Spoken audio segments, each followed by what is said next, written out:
Waktu itu usia Abraham berapa? 99 tahun. Kebayang gak sih pada usia sekian harus disunat?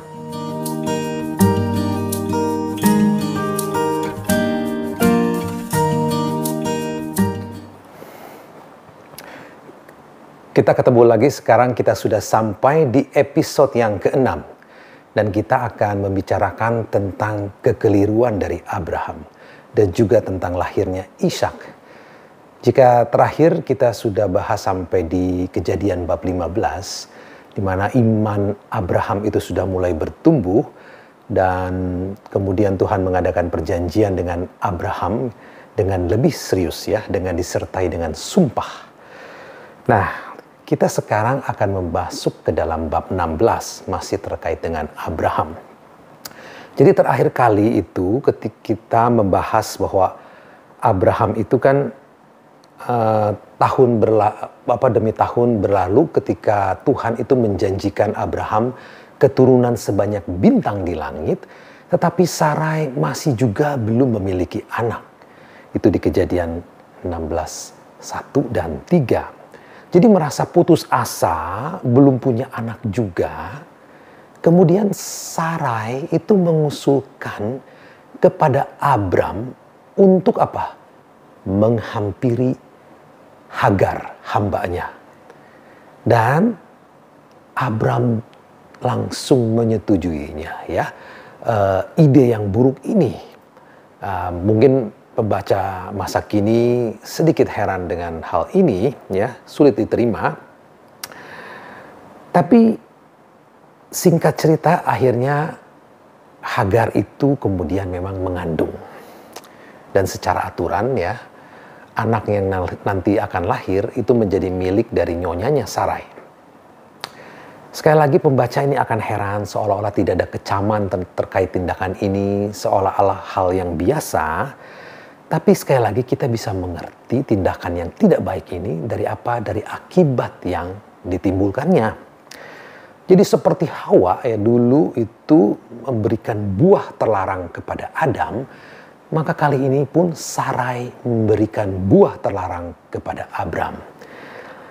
Dan sekali lagi ya, buah dosa itu akan diikuti dengan apa?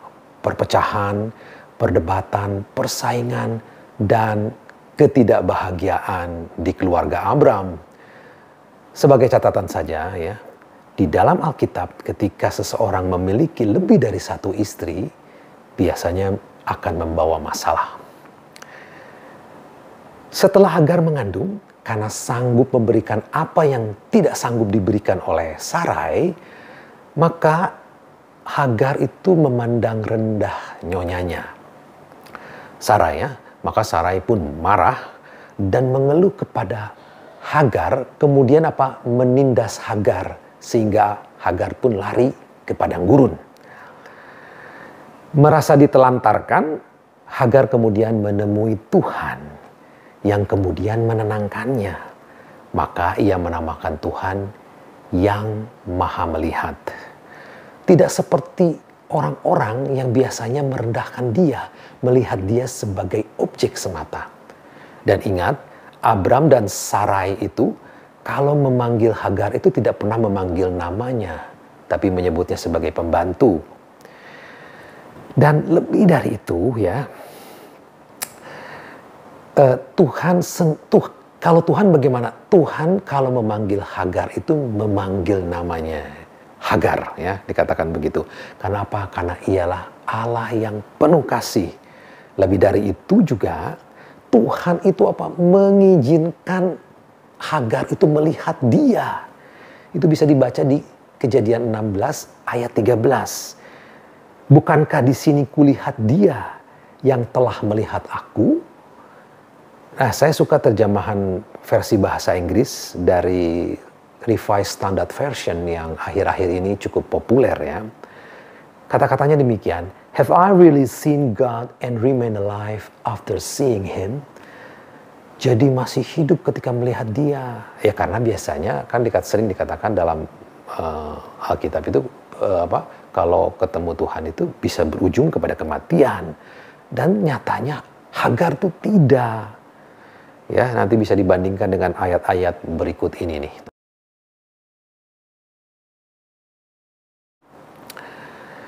Nah, kemudian Tuhan melalui malaikat memanggil Hagar, menasehati dia supaya apa? Kembali kepada nyonyanya Sarai. Dan Hagar menuruti nasihat ini. Ia pulang dan kemudian ceritanya ia melahirkan seorang anak yang diberi nama Ismail ya. Memasuki bab 17 itu ceritanya itu 13 tahun telah berlalu dari bab 16 itu. Tapi masih terkait hubungannya sebetulnya dengan bab 16. Nah, di Kejadian 17 inilah sebetulnya pembaca itu akan diberi tanda-tanda bahwa tindakan Abram menjadikan Hagar sebagai ibu pengganti adalah sebuah kekeliruan. Abram itu tidak pernah lagi mengadakan perjumpaan dengan Tuhan sejak apa? Sejak menjadikan Hagar itu sebagai selirnya. 13 tahun berlalu, kebisuan itu pun pecah. Ya, terakhir Tuhan berbicara kepada Abram itu di 15 ayat 1, kata-katanya demikian ya. Janganlah takut, akulah perisaimu. Coba sekarang kata-katanya, perhatikan kata-kata Tuhan di 17 ayat 1. Di hadapanku janganlah berbuat cela.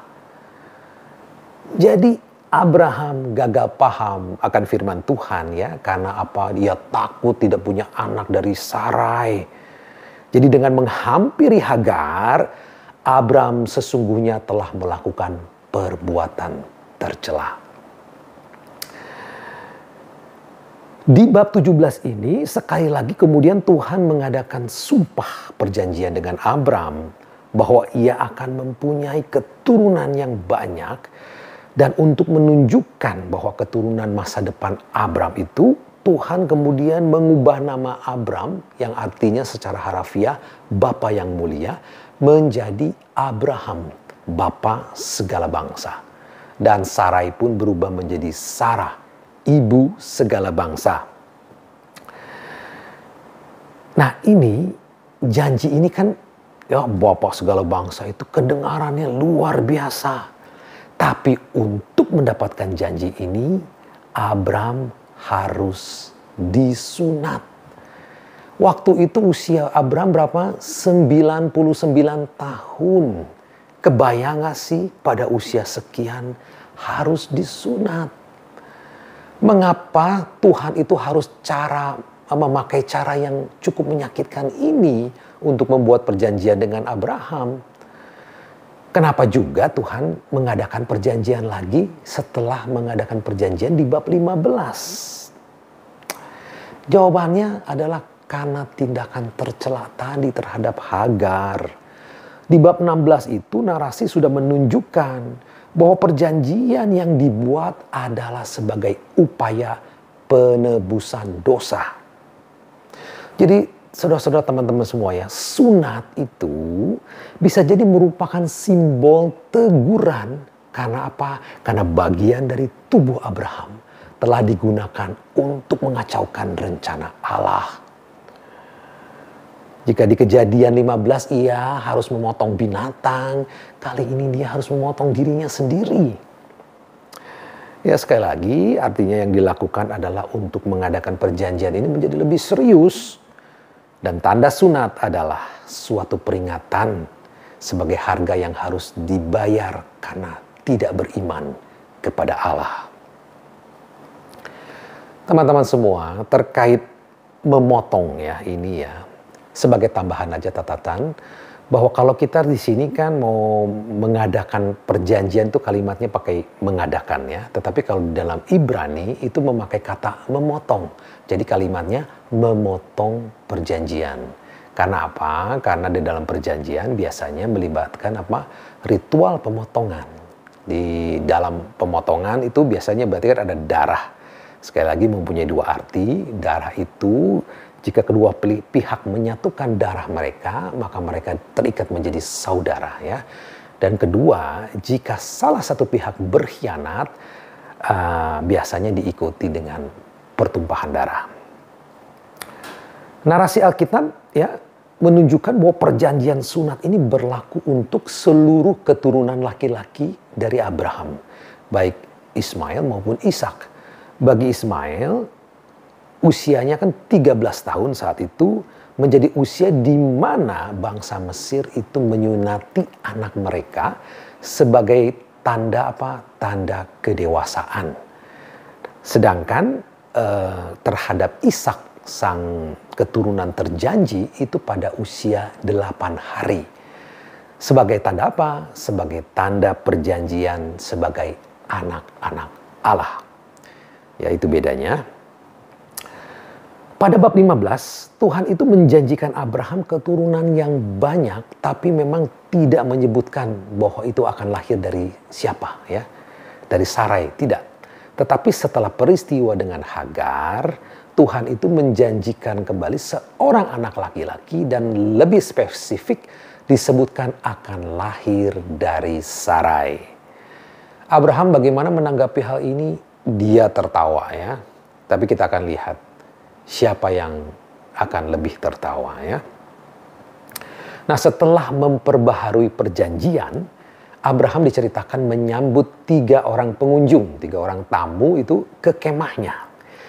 Mereka meramalkan bahwa tahun depan ketika mereka datang lagi, Sarah akan melahirkan seorang anak laki-laki. Dan seperti halnya Abraham, Sarah juga ikut tertawa. Bagaimana mungkinlah wanita menopause bisa mengandung? Tapi apa jawaban dari para pengunjung itu yang tidak ada namanya itu, ya? Di 18 ayat 14. Adakah sesuatu yang mustahil bagi Tuhan?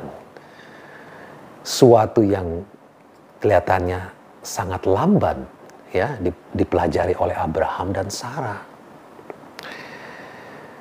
Akhirnya Sarah pun sungguh melahirkan seorang anak laki-laki. Mereka bersuka cita dan menamai anak itu Ishak, yang artinya adalah lebih tertawa. Namun tidak semua tentu turut berbahagia. Jadi ketika Ishak lahir mulai besar, disapih ketika usia 3 tahun. Dan suatu saat Sarah itu melihat Ismail bermain dengan anaknya Ishak. Nah, di dalam bahasa aslinya, kata bermain ini mengandung arti mengejek. Jadi Ismail yang 16 tahun itu mengejek anaknya Ishak. Jadi Sarah itu mencoba melindungi anaknya yang masih belia itu. Kemudian ia mendesak Abraham untuk mengusir Hagar dan Ismail ke padang gurun. Dan ceritanya hal ini diikuti oleh Abraham. Walaupun dengan keengganan, ya. Abraham diceritakan bangun pagi-pagi dan hanya memberi sepotong roti dan sedikit air. Sepotong roti dan sedikit air.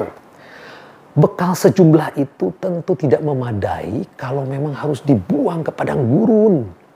Baca di Kejadian 21 ayat 14, ya. Jadi tentu saja seketika juga Hagar dan anak-anaknya itu kekurangan makanan. Hagar diceritakan membuang Ismail karena tidak tega kalau harus melihat anaknya mati. Dan anak laki-lakinya itu pun menangis, ya, dengan suara nyaring. Dan Allah yang berbelas kasih itu mendengarnya, lalu mengirim malaikat dan mengatakan kepada Hagar untuk tidak usah takut, ya, dan menjanjikan bahwa Ismail pun akan menjadi bapa dari sebuah bangsa yang besar. Dan nyatanya memang Ismail akan menjadi bapa dari sebuah bangsa yang besar. Tapi ini lebih terkait dengan Mesir, ya, karena Hagar ini adalah keturunan Mesir. Dan memang narasi di dalam Alkitab itu menunjukkan bahwa ada jarak antara Abraham dengan Ismail, ya. Nah, cerita tentang Ismail ini apakah cuma sekedar cerita tambahan saja? Nampaknya bukan. Ya, kalau kita memahami dengan lebih detail, cerita ini menjadi penting untuk apa? Untuk memahami kisah klimaks berikutnya, yaitu tentang pengorbanan Ishak. Di mana hubungannya? Tunggu ya, tangga mainnya ya. Saksikan episode berikutnya. Terima kasih. Tuhan Yesus memberkati. Amin.